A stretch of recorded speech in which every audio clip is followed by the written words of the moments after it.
नमो नमः। ज्ञान वैविध्य चैनल में आप सबका हार्दिक स्वागत, अभिनंदन।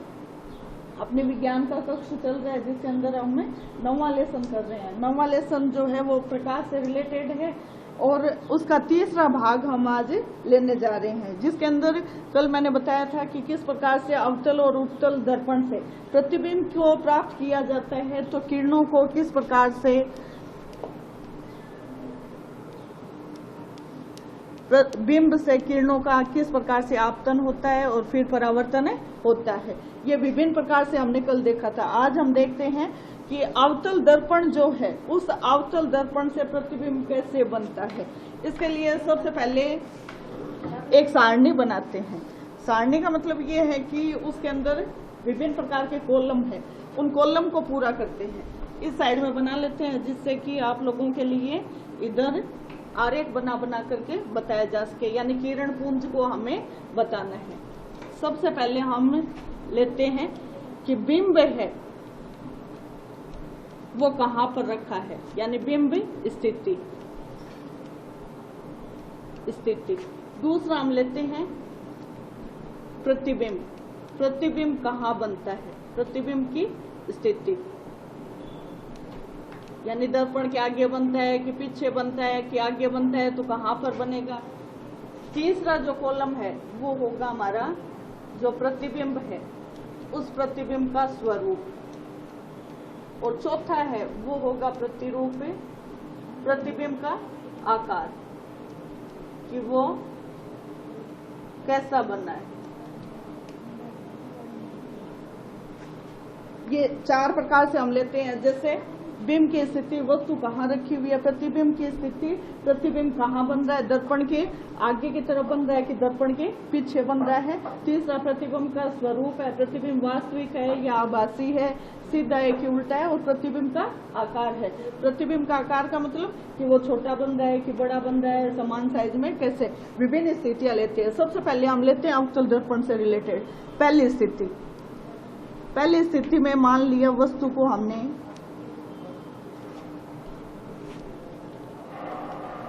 अनंत पर रखा, वस्तु को अनंत पर रखना है। ऐसी स्थिति में प्रतिबिंब कहाँ बनेगा। प्रतिबिंब जब वस्तु अनंत पर रखी जाती है तो हमेशा फोकस पर बनता है, ये फोकस है। और प्रतिबिंब फोकस पर बन रहा है, यानी अवतल दर्पण है तो फोकस हमारा किधर है, इस तरफ है। तो फोकस इधर है, इसका मतलब क्या हो जाएगा कि ये प्रतिबिंब इधर की तरफ बनेगा, इधर की तरफ बनेगा। तो प्रतिबिंब का स्वरूप क्या होगा, मैंने कल ही बताया था कि यदि दर्पण के इस साइड में प्रतिबिंब बनता है तो वो प्रतिबिंब क्या होता है, वास्तविक होता है। और प्रतिबिंब उल्टा बनता है तो ये स्थिति क्या हो जाएगी, वास्तविक और उल्टा बने। फिर प्रतिबिंब का आकार देखेंगे कि प्रतिबिंब कैसा बनता है, कितने आकार में दिखाई देता है। अब हम इसका कारण, ये जो किरण आरेख है उस आधार पर हम देखेंगे, तब हमें पता चलेगा कि F पर जब प्रतिबिंब प्राप्त होता है तो बहुत ही छोटा बिंदु आकार का हमें दिखाई देता है, बहुत छोटा होता है, सूक्ष्म होता है। दूसरी स्थिति, पहले वस्तु को हमने अनंत पर रखा था, अब हम ये मानकर चलते हैं C, तो C और अनंत के बीच में, यानी C और अनंत के, अनंत और C के बीच में वस्तु को अगर रखते हैं तो हमारा प्रतिबिंब कहाँ बनेगा। जैसे जैसे हम इधर आएंगे, यानी वस्तु को इधर लेकर आएंगे तो प्रतिबिंब इस तरफ बनता हुआ चला जाएगा। जैसे पहले इस F पर बन रहा था और अब क्या बनेगा, F और C के बीच में, यानी C और F के बीच में। और ये भी क्या होगा, वास्तविक होगा और उल्टा होगा। इस प्रतिबिंब का आकार क्या होगा, जब यहाँ पर बनेगा तो ये क्या होगा, छोटा आकार का होगा, छोटा आकार बिंब से, यानी वस्तु से वो छोटा आकार में दिखाई देगा। तीसरी जो चीज लेते हैं वो लेते हैं C और इन्फिनिटिव, यानी अनंत और C के बीच में रखा था। अब हम वस्तु को C के ऊपर रखते हैं, यानी वस्तु C पर है। तो ऐसी स्थिति पर C पर ही क्या होगा, C क्या है, हमारा वक्रता केंद्र, वक्रता केंद्र के ऊपर ही प्रतिबिंब प्राप्त होगा। और जब जिस बिंदु पर प्रतिबिंब बन रहा है और उसी पर प्राप्त हो रहा है, तो ये वास्तविक और उल्टा होगा, और इसका जो आकार होगा वो समान होगा, समान साइज का बनेगा। चौथी कंडीशन हम लेते हैं कि वस्तु को हमने सी पर रख लिया, अब सी और एफ के बीच में, यानी वस्तु को हम इधर ले जा रहे हैं, प्रतिबिंब हमारा इस तरफ बनता जाएगा। सी और एफ के बीच में रखते हैं, सी वक्रता केंद्र और एफ का मतलब फोकस है। सी और एफ के बीच में रखेंगे, तो सी और एफ के बीच में यहाँ पर रखा हुआ था, यहाँ पर प्रतिबिंब बन रहा था कब, जब वस्तु को इन्फिनिटिव यानी अनंत और सी के बीच में रखा था। अब ये स्थिति क्या हो जाएगी, ऑपोजिट हो जाएगी। सी और एफ के बीच में वस्तु को रखेंगे तो प्रतिबिंब कहाँ बनेगा, सी से दूर एक निश्चित दूरी पर बनेगा, और सी से इधर की तरफ प्रतिबिंब की प्राप्ति होगी, और वो प्रतिबिंब कैसा होगा, उल्टा होगा। अब जब यहाँ पर समान साइज का आ गया तो अब क्या हो जाएगा, आकार बढ़ जाएगा, यानी बड़े आकार में प्रतिबिंब प्राप्त होगा। पांचवी स्थिति, इसकी जो पांचवी स्थिति है, अब वस्तु को हम कहाँ लेकर जाएंगे, वस्तु को इधर ला रहे हैं, सी और एफ के बीच में था, अब हम वस्तु को एफ के ऊपर रखते हैं। जब अनंत पर था तो फोकस पर प्रतिबिंब बन रहा था, अब हम फोकस पर रखेंगे तो प्रतिबिंब कहाँ बनेगा, अनंत पर बनेगा, यानी इन्फिनिटिव पर बनेगा, और वास्तविक होगा उल्टा होगा, और साइज क्या होगा, बहुत ही बड़ा साइज, बड़ा, बहुत बड़ा बनेगा, बहुत ही बड़ा। छठी कंडीशन इसकी हम रखते हैं कि वस्तु को और इधर ले आते हैं। ये हमारा ध्रुव था, एफ और यानी फोकस और ध्रुव के बीच में, फोकस और ध्रुव के बीच में वस्तु को रखा हुआ है। इस स्थिति में ये जो प्रतिबिंब बनेगा वो दर्पण के पीछे की ओर बनेगा, दर्पण के पीछे, यानी ये दर्पण के पीछे। और जब दर्पण के पीछे, मैंने पहले भी बताया था कि दर्पण के इस साइड में बनेगा तो प्रतिबिंब वास्तविक नहीं होकर के क्या होगा, आभासी होगा,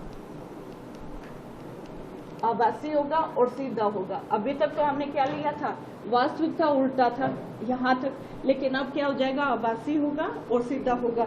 और जब इसके आकार को देखेंगे तो विवर्धित, विवर्धित का मतलब क्या होता है, बहुत बड़ा, विवर्धित दिखाई देगा।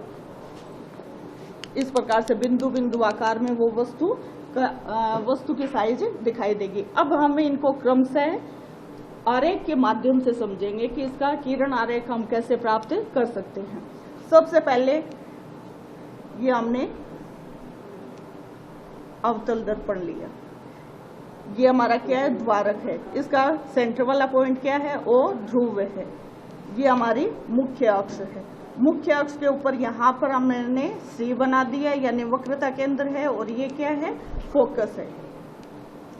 वस्तु को इन्फिनिटिव यानी मान लिया अनंत पर कहीं पर भी वस्तु स्थित है, ऐसी स्थिति में प्रकाश की किरण आएगी, इस मुख्य अक्ष के समांतर हमने कह दिया कि कोई किरण आपतित हो रही है। जब ये यहाँ पर आपतित हो रही है तो परावर्तन कैसे होगा, हमने पिछले नियम में कल वाली क्लास में देखा था, ये इसका अपवर्तन हो रहा है, फोकस से होती हुई जाएगी। जब प्रकाश की किरणें समांतर आती है, मुख्य अक्ष के समांतर आती है, तब क्या होता है, इसका परावर्तन है, यह आती हुई है और ये परावर्तित होती हुई किरण है, यह आपतित है, ये परावर्तित है। ये कहाँ पर मिल रही है, एक दूसरे को कहाँ पर प्रतिच्छेदित कर रही है, एफ पर कर रही है, तो प्रतिबिंब कहाँ बनेगा, फोकस पर बनेगा। वस्तु बहुत बड़े आकार की है, लेकिन यहाँ पर जब वस्तु का आकार हम देखेंगे तो बिल्कुल बिंदु साइज में हमें वस्तु दिखाई पड़ेगी। उसका स्वरूप कैसे होगा, इस प्रतिबिंब का वास्तविक होगा और उल्टा होगा। सपोज कीजिए वस्तु को ऐसे रखा हुआ है इस प्रकार से, तो यहाँ पर वस्तु का प्रतिबिंब बनेगा वो उल्टा, ऐसे एरो क्या हो जाएगा, नीचे हो जाएगा। ऐसे वस्तु है तो उसका प्रतिबिंब ऐसा प्राप्त होगा। तो पहली कंडीशन समझ में आई, वस्तु अनंत पर है, आपतित हुई किरण इस मुख्य अक्ष के समानांतर। परावर्तन कहाँ से हो रहा है? एफ से हो रहा है। यहाँ पर ये प्रतिच्छेदित कर रही है, तो वस्तु का प्रतिबिंब कहाँ बनेगा? फोकस पर बनेगा, एफ पर बनेगा। उसका प्रतिबिंब का स्वरूप क्या होगा? वास्तविक होगा, क्योंकि दर्पण के इधर बन रहा है। ये इधर वाला भाग तो क्या है? इसका कोटेड है, पॉलिश्ड है, और उसका आकार कैसा होगा? बिंदु साइज का होगा। दूसरी कंडीशन लेते हैं इसमें। दूसरी कंडीशन क्या कहती है कि वस्तु को हमने सी से परे रखा हुआ है, सी से दूर रखा हुआ है। ये हमारा त्वारक, ये हमारा वक्रता केंद्र, ध्रुव, और ये हमारा वक्रता केंद्र, और ये हमारा एफ है। वस्तु को इधर सपोज कीजिए सी से परे इन्फिनेटिव और सी के बीच में कोई निश्चित दूरी पर है। यहाँ पर तो कोई दूरी फिक्स नहीं थी, कहीं पर भी था, लेकिन यहाँ पर क्या है? सी से इधर कोई निश्चित दूरी पर है। सपोज कीजिए इसमें से ये प्रकाश की किरण आई मुख्य अक्ष के समानांतर, जाएगी कहाँ से?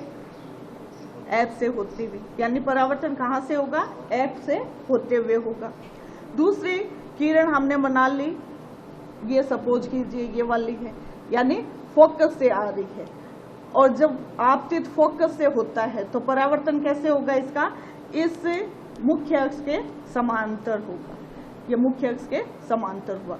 वस्तु को ये किरणें जब परावर्तित हो रही है, यह आपतित है और यह परावर्तित है, और ये पहली किरण थी जिसको हमने लिया था यहाँ से इस प्रकार से मुख्य अक्ष के समानांतर। ये परावर्तन के बाद में एफ से जा रही है, यानी ये परावर्तित फर्स्ट है और ये परावर्तित सेकंड है। ये दोनों कहाँ पर मिल रही है? यहाँ पर मिल रही है। वस्तु ऐसे रखी हुई है, और यहाँ पर क्या हो जाएगा? वस्तु का प्रतिबिंब बनेगा। कहाँ पर? सी और एफ के बीच में बनेगा। प्रतिबिंब कैसा होगा? वस्तु को ए और बी स्थिति में रखा हुआ है, यहाँ पर बी डैश और ए डैश, यानी वस्तु का प्रतिबिंब क्या हो जाएगा? उल्टा हो जाएगा। साइज देखें तो साइज कैसा होगा? ये प्रतिबिंब बिंब, यानी वस्तु तो बड़ी साइज की थी और प्रतिबिंब कैसा होगा? उससे छोटा आकार में बनेगा।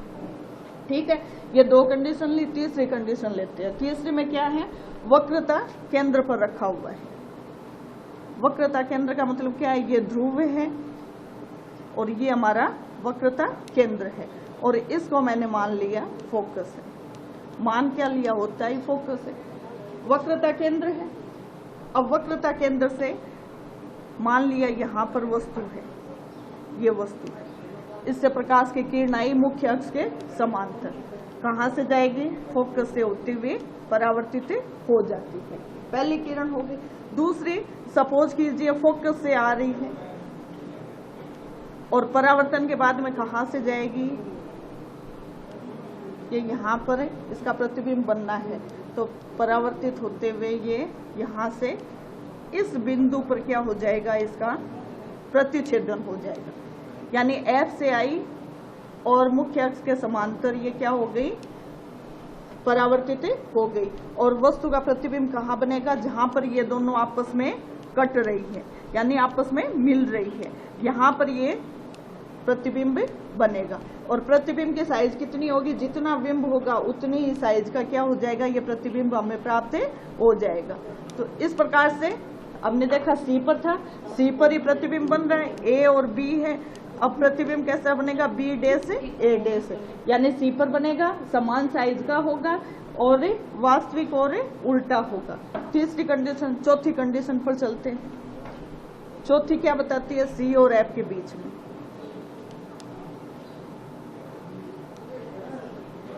ये हमारा सी है, ये एफ है, इसके बीच में वस्तु है। इस वस्तु से ये प्रकाश की किरण आई, आपतित हुई मुख्य अक्ष के समांतर। आप लोगों ने नोटिस किया होगा, हम एक तो समांतर ले रहे हैं, एक फोकस से होते हुए ले रहे हैं। ठीक है, ये ले लिया हमने। वस्तु यहाँ पर है ए और बी, यहाँ से प्रकाश की किरण आई, कहाँ से जाएगी? फोकस से जाएगी। दूसरा, प्रकाश की किरण हमने यहाँ से ये ले ली, कौन सी है? ये तिर्यक किरण है, ये आपतित हुई, यानी अब हमने कंडीशन को थोड़ा सा चेंज कर दिया। ये जब यहाँ से जा रही है तो परावर्तन कैसे होगा? जिस एंगल से आ रही है उसी एंगल से इसका परिवर्तन हो जाएगा। ये यहाँ से इसका परावर्तन हो जाता है। ठीक है, अब ये वस्तु ये यहाँ पर C है, वस्तु को कहाँ पर काट रही है, वहीं पर क्या हो जाएगा, इसका प्रतिबिंब बन जाएगा। यानी यहाँ पर क्या हो जाएगा, इसका प्रतिबिंब बनेगा। अब प्रतिबिंब कहाँ बन रहा है, C से पीछे की तरफ, C से दूर बन रहा है। C वाला है, C से इधर की तरफ है, इधर यहाँ बनता तब तो हम कहते हैं C के ऊपर है, लेकिन यहाँ C के ऊपर नहीं बन करके क्या हो रहा है, C से परे बन रहा है। और कैसा होगा प्रतिबिंब, B'(A), और कैसा होगा साइज में, अगर हम इसको पीछे ले जाएं, ये ऐसा है तो ये हमारा क्या हो जाएगा, इतना बड़ा। यानी इस वस्तु से क्या हो जाएगा, प्रतिबिंब बड़ा हमें प्राप्त होता है। C से दूर प्रतिबिंब की जो स्वरूप है वो कैसा होगा, प्रतिबिंब वास्तविक होगा, दर्पण के इधर ही बन रहा है, वास्तविक होगा। और कैसा होगा, उल्टा होगा, बड़ा होगा बिंब से, यानी वस्तु से बड़ा होगा, और कैसा होगा, वास्तविक होगा और उल्टा होगा। ठीक है, पांचवी कंडीशन लेते हैं। वस्तु को हमने कहां पर रखना है, ये F पर रख दिया, यानी वस्तु को हमने F पर रख दिया। ये इसका C है, F पर रखना है, ये यहां पर रख दिया। ऐसी स्थिति में वस्तु का प्रतिबिंब कहां बनेगा वो देखना है। ये ले गए हम, और परावर्तन कहां से होगा इसका, इसका यहां से, यानी मुख्य अक्ष के समानांतर लेकर गए और इसका परावर्तन हुआ। यहां से ये तिर्यक रेखा है, ये तिर्यक रेखा ले रहे हैं, तो ये कहां पर जाएगी, इस प्रकार से ये चली जाएगी। यानी ये क्या हो रही है, पीछे की तरफ जा रही है। ये तिर्यक किरण है और परावर्तन के बाद में क्या हो रही है, उसी कोण से वापस परावर्तित हो रही है। और इसका जो मिलान है वो कहीं ना कहीं पीछे जाकर के होगा, और जितना इससे ये दूर होगा उतना ही बड़ा क्या होगा, प्रतिबिंब प्राप्त होगा। तो वस्तु तो हमारी ये थी, और प्रतिबिंब क्या हो जाएगा, पीछे की तरफ जाकर के बनेगा और उल्टा होगा, और इस वस्तु से क्या होगा, बहुत बड़े आकार का बनेगा। स्थिति क्या होगी, अनंत पर, कहीं पर भी वो प्राप्त हो सकता है। ठीक है, अब छठी कंडीशन लेते हैं। इसमें छठी कंडीशन क्या है, F और O के बीच में रखा हुआ है। ये थोड़ा स्पेशल है, कैसे है अभी पता चलेगा। ये इसका O ध्रुव है, और वस्तु को कहाँ रखा है, ये F मान लिया और ये इसका C मान लिया। वस्तु को कहाँ रखा है, F और O के बीच में, सपोज कीजिए यहाँ पर है। ऐसे स्थिति में इस वस्तु से ये किरण आपतित हुई, और परावर्तन कहाँ से होगा, इस फोकस से होगा। ठीक है, सपोज कीजिए इसका परावर्तन इधर से फोकस से हो रहा है, फोकस से होती हुई जाएगी। थोड़ा सा और इसको ऊपर कर लेते हैं जिससे इजीली हम इसको दिखा सकें। ये फोकस से, ठीक है। दूसरी किरण को हमने यहाँ पर आपतित किया तिर्यक रूप में। अब ये वास्तव में क्या होता है कि पीछे की तरफ बढ़ाने पर, यानी दर्पण के पीछे की तरफ हम इसको बढ़ाएंगे तब हमारी एक्चुअल स्थिति प्राप्त होगी। कैसे होगी, ये हमने दूसरी किरण को मनाए। ये दूसरी किरण यहाँ से आ रही है, कहाँ से आ रही है, तिर्यक होकर के। ये तिर्यक होकर के क्या हो जाएगी, ये आपतित हो रही थी, ये क्या हो गई, अब परावर्तित हो गई। परावर्तन के बाद में क्या हो जाएगा, इसको पीछे की तरफ यदि हम लेकर जाएं तो कहीं ना कहीं पर ये क्या होती है, मिलती है। सपोज कीजिए ये मुख्य अक्ष को मैंने पीछे की तरफ बढ़ा दिया, यहाँ पर वस्तु रखी हुई थी और ये प्रतिच्छेदन क्या है, पीछे की तरफ यदि हम बढ़ाते हैं तो एक बिंदु पर आकर के ये एक दूसरे को प्रतिच्छेदित करते हुए नजर आती है। तो ऐसे स्थिति में वस्तु का प्रतिबिंब जो है वो दर्पण के पीछे की तरफ बनेगा। दर्पण के पीछे बन रहा है तो कैसा होगा, दर्पण के पीछे जब भी प्रतिबिंब को हम प्राप्त करते हैं तो हमारा प्रतिबिंब कैसा होता है, आभासी होगा। और सीधा होगा। जैसे ए और बी को वस्तु को रखा है, बिल्कुल ऐसी स्थिति में हमें इसका प्रतिबिंब प्राप्त हो जाता है। तो इस प्रकार से ये जो लास्ट वाला था ये क्या था, इसमें एक ऐसी कंडीशन रख दी, और बाकी 5 कंडीशन में तो क्या था कि जो हमारा प्रतिबिंब बन रहा था वो वास्तविक था, उल्टा था और दर्पण के इधर बन रहा था। लेकिन लास्ट कंडीशन हमारी क्या कह रही है कि प्रतिबिंब जो है वो इस दर्पण के पीछे की तरफ बनेगा, पीछे की तरफ बनेगा, तब उस प्रतिबिंब को हम क्या कहेंगे कि वो हमारा आभासी होगा, और जो उसकी जो स्थिति है वो कैसी होगी, सीधा होगा, प्रतिबिंब सीधा होगा। अगर इसके आकार की बात करें तो वस्तु बहुत छोटी है, और जब आभासी प्रतिबिंब बनेगा तो बहुत बड़ा विवर्धित रूप इसका हमें देखने को मिलेगा। तो इस प्रकार से हमने ये कंडीशन ले ली। ये सारणी आप अपने कॉपी में बना लेना। ये डायग्राम इसके अकॉर्डिंग 3 से 4 बार बनाओगे तो प्रैक्टिस हो जाएगी और इजीली आप लोग इसका बना सकते हो, क्योंकि इसके किरणों को हमने पहले भी ले लिया था, इससे पहले वाले चैप्टर में लिया था, उसको ध्यान में रखते हुए आप इजीली इसको कर सकते हो। ठीक है, तो ये तो हमने लिया है अवतल दर्पण। अब अवतल दर्पण के उपयोग देख लेते हैं। अवतल दर्पण के उपयोग कहाँ होते हैं? जैसे अपने घर है, घरों में हम केबल ये डिश लगा करके रखते हैं। इस डिश में क्या होता है, अवतल दर्पण ही रहता है। वो अवतल दर्पण क्या करता है, उपग्रह से जो किरण पुंज आ रही है उनको क्या करता है, एक जगह पर फोकस करके जो अभिग्राही है उस अभिग्राही तक पहुंचाने का कार्य करता है। यानी परावर्तक पृष्ठ होगा, उस परावर्तक पृष्ठ से वो किरणें आएंगी और किरणें आकर के क्या हो जाएंगी, रिसीवर जो होंगे यानी अभिग्राही होंगे, वहां तक ये पहुंचाने का कार्य करता है। तो जो हमारा डिश होता है, उस डिश जिसको हम एंटीना की तरह काम में लेते हैं, उसके ऊपर इसका उपयोग किया जाता है। ठीक है, दूसरा हमने पहले भी एक बार थोड़ा सा वो देखा था, टेलीस्कोप होता है, उसमें पैराबोलिक टाइप से ये जो दर्पण होता है उसका यूज किया जाता है। उसका कार्य क्या होता है कि दूर से जो वस्तुएं हैं उनकी स्थिति को ज्ञात करना, दूर वाली वस्तुओं को नजदीक से देखना या उसकी साइज को देखने के काम में लिया जाता है। तो टेलीस्कोप में इसका होता है। तीसरा, जो नॉर्मल सेविंग दर्पण होते हैं, सेविंग का मतलब जो दाढ़ी और करते हैं, उनमें इसका उपयोग होता है चेहरा बड़ा देखने के लिए। चौथा, ये जो दंत चिकित्सक होते हैं उनके द्वारा भी दांत के अंदर की स्थिति को जानने के लिए इस अवतल दर्पण का प्रयोग किया जाता है। एक मैंने कल भी बताया था, परसों बताया था, जो गाड़ी होती है उस गाड़ी की जो हेडलाइट होती है,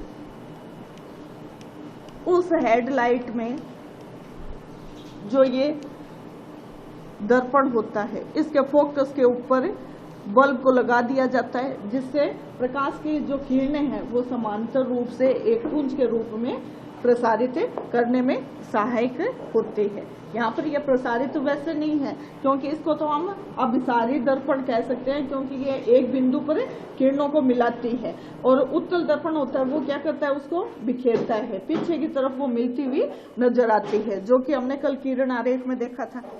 तो इस प्रकार से इस अवतल दर्पण का उपयोग किया जाता है। अब हम लेते हैं उत्तल दर्पण। उत्तल दर्पण में क्या है कि ये दो ही जगह पर हमें वस्तु को देख करके अवलोकन करना है। एक तो अनंत पर रख करके, और एक अनंत और ओ के बीच में कहीं पर भी रख करके। ये दो कंडीशन हमें अध्ययन करना है। ऐसी स्थिति में क्या हो जाएगा, प्रतिबिंब जो है उसकी स्थिति को हम देखेंगे। पहले वाले में तो बिंदु साइज का मिलेगा और इसका जो प्रतिबिंब का स्वरूप होगा वो भी क्या हो जाएगा, चेंज हो जाएगा। अब क्या हो जाएगा, उत्तल दर्पण ले रहे हैं तो उत्तल दर्पण के पीछे की तरफ प्रतिबिंब बनता है, तो वो क्या हो जाएगा, आभासी होगा और सीधा होगा। सबसे पहले पहली कंडीशन को देखते हैं। इसमें दो ही कंडीशन बननी है। एक तो वस्तु को ये जैसे ध्रुव है, सॉरी ये तो इधर से बनाते हैं, उधर से किरणें लेना मुश्किल है। ये इसका परावर्तक पृष्ठ है, सॉरी पॉलिश्ड भाग है। और ये क्या है, उल्टा बता,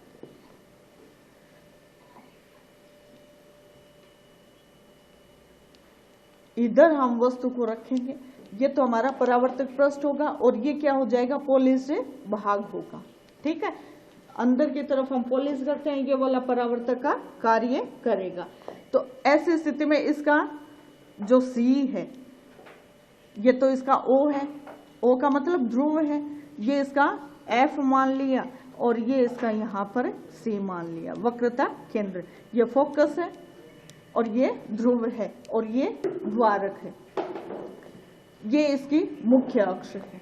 ठीक है, और वस्तु को किधर रखना होता है, हमेशा इस साइड में, यानी बाईं ओर ही हम वस्तु को रखते हैं। सबसे पहली कंडीशन हमारी क्या कह रही है कि वस्तु को हमने बाईं ओर अनंत पर रखा हुआ है। ठीक है, अनंत पर कहीं पर भी वस्तु रखी हुई है, कोई निश्चित दूरी नहीं है। यहां से प्रकाश की किरण आई, इस परावर्तक पृष्ठ से टकराई मुख्य अक्ष के समांतर, और क्या हो जाएगा, ये अपसारित हो गई। पीछे की तरफ हम मिलाएंगे तो क्या लगेगा कि ये यहां पर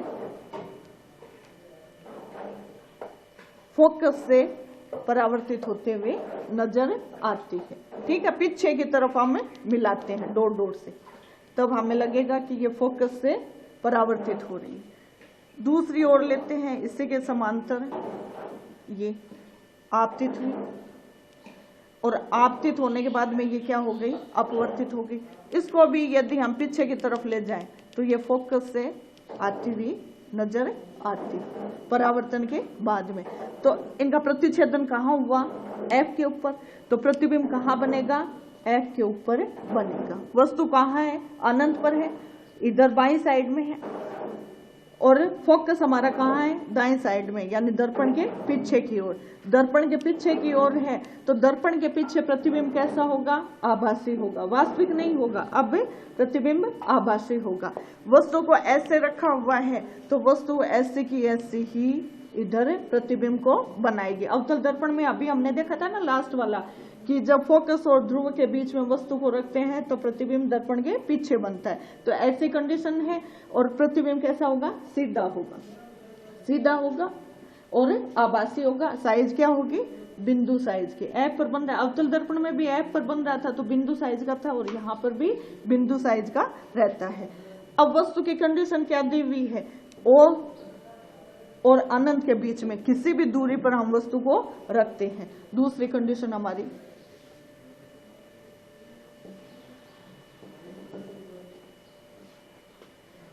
ये है। जब दूसरी कंडीशन में हम देखेंगे तो जो हमारा F है और O है, उन दोनों के बीच में हमारा प्रतिबिंब प्राप्त होना है, चाहे कितनी ही दूरी पर हम वस्तु को रख लें।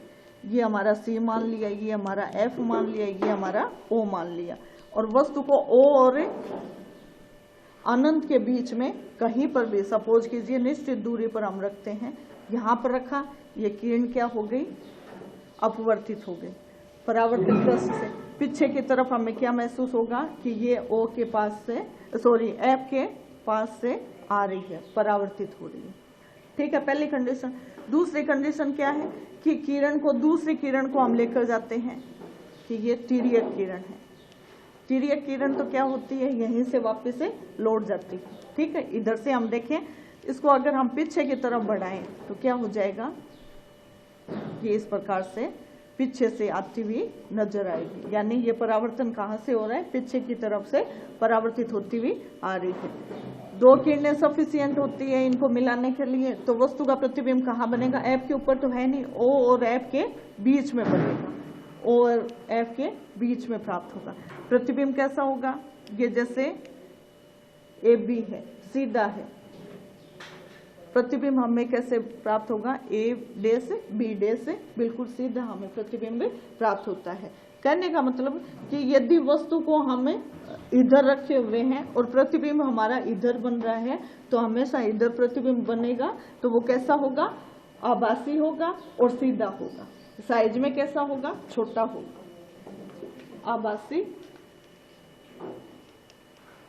और सीधा होगा, और साइज कैसा होगा, वस्तु से छोटा आकार। ठीक है, इस प्रकार से हम ये देख सकते हैं कि उत्तल और अवतल दर्पण से प्रतिबिंब का निर्माण कैसे होता है। अब सपोज कीजिए जैसे अवतल दर्पण का उपयोग लिया था, ऐसे ही इस दर्पण का उपयोग ले तो कहाँ पर होता है। उत्तल दर्पण को हमने देखा है कि ये जो मोटरसाइकिल होती है या गाड़ियां होती हैं, उनके साइड में जो लाइटें होती है गाड़ियों के साइड में, यानी पीछे वाले दृश्यों को देखने के लिए पूरा उस शीशे में आ जाए, पूरी गाड़ी उस शीशे में आ जाए या पीछे की स्थिति सामने आ जाए, तो ऐसी स्थिति के लिए यहाँ पर जो साइड वाली लाइटें होती है उनमें, और गाड़ियां होती है उनके ड्राइवर होता है उसके बीच में ऊपर की तरफ एक लाइट लगी रहती है। उस लाइट में दर्पण जो काम में लिया जाता है वो कैसा होता है, उत्तल दर्पण होता है, जिसको यहाँ पर काम में लिया जाता है। तो इस प्रकार से हमने देखा कि उत्तल और अवतल दर्पण का उपयोग हम कैसे कर सकते हैं और उत्तल और अवतल दर्पण से किस प्रकार से स्थितियों को हमें देख सकते हैं। एक आजकल एटीएम जो मशीन होती है, उस एटीएम मशीन में भी जैसे यहाँ पर ये मशीन लगी हुई है और व्यक्ति यहाँ पर खड़ा है, तो उस व्यक्ति के वो व्यक्ति इस एटीएम मशीन का उपयोग कर रहा है तो उसके साइड में एक ऐसा शीशा लगा रहता है, दर्पण लगा रहता है, जिससे वो पीछे अपने पीछे खड़े हुए व्यक्ति को या कोई ऐसी हरकत नहीं हो जिससे कि उसका कोई कोड का पता चल जाए पीछे वाले को, तो पीछे वाले को देखने के काम में सुरक्षा की दृष्टि से ये दर्पण को यहाँ पर लगाया जाता है। तो इस प्रकार से हमने देखा कि ये उत्तल और अवतल दर्पण है, जिनके आधार पर हमने इनके प्रतिबिंब बनने की स्थितियों का यहाँ पर देखा। अब जो हमारा अगला टॉपिक आएगा जिसको हम कल लेने वाले हैं, सिर्फ उसका थोड़ा सा मैं छोड़ देती हूँ, दर्पण सूत्र से जुड़ा हुआ आएगा, जिसके अंदर मैं थोड़ा सा आपको बता देती हूँ कि ये दर्पण सूत्र का मतलब ये होता है, यू का मतलब होता है बिंब दूरी, और बी का मतलब होता है, बिंब का मतलब क्या है, वस्तु, और बी का मतलब क्या होता है, प्रतिबिंब दूरी, और एफ का मतलब क्या होता है, फोकस दूरी।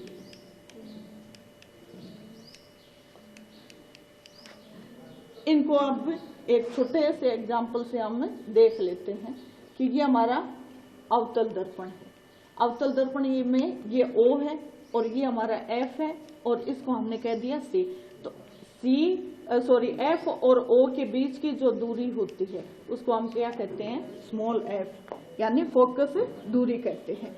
वस्तु, सपोज कीजिए वस्तु को यहाँ पर रखा हुआ है, तो यहाँ से इसकी जो दूरी होगी, कहाँ से, O से, इसको एक समांतर रेखा माना जाता है, तो O से इस A की जो दूरी होगी वो क्या होगी, बिंब दूरी होगी। तो बिंब दूरी होगी उसको हम क्या कहेंगे, U कहेंगे, यानी वस्तु की इस O से दूरी। ठीक है।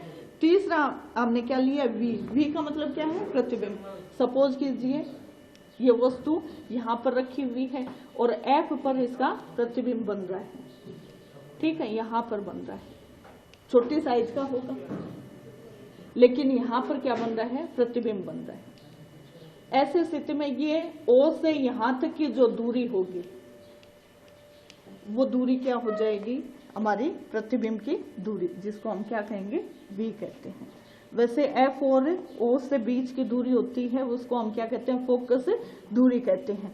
लेकिन वस्तु का प्रतिबिंब यदि F पर बन रहा है, सपोज कीजिए F पर नहीं बना करके हम थोड़ा सा इधर बना लेते हैं, C के ऊपर बना लेते हैं,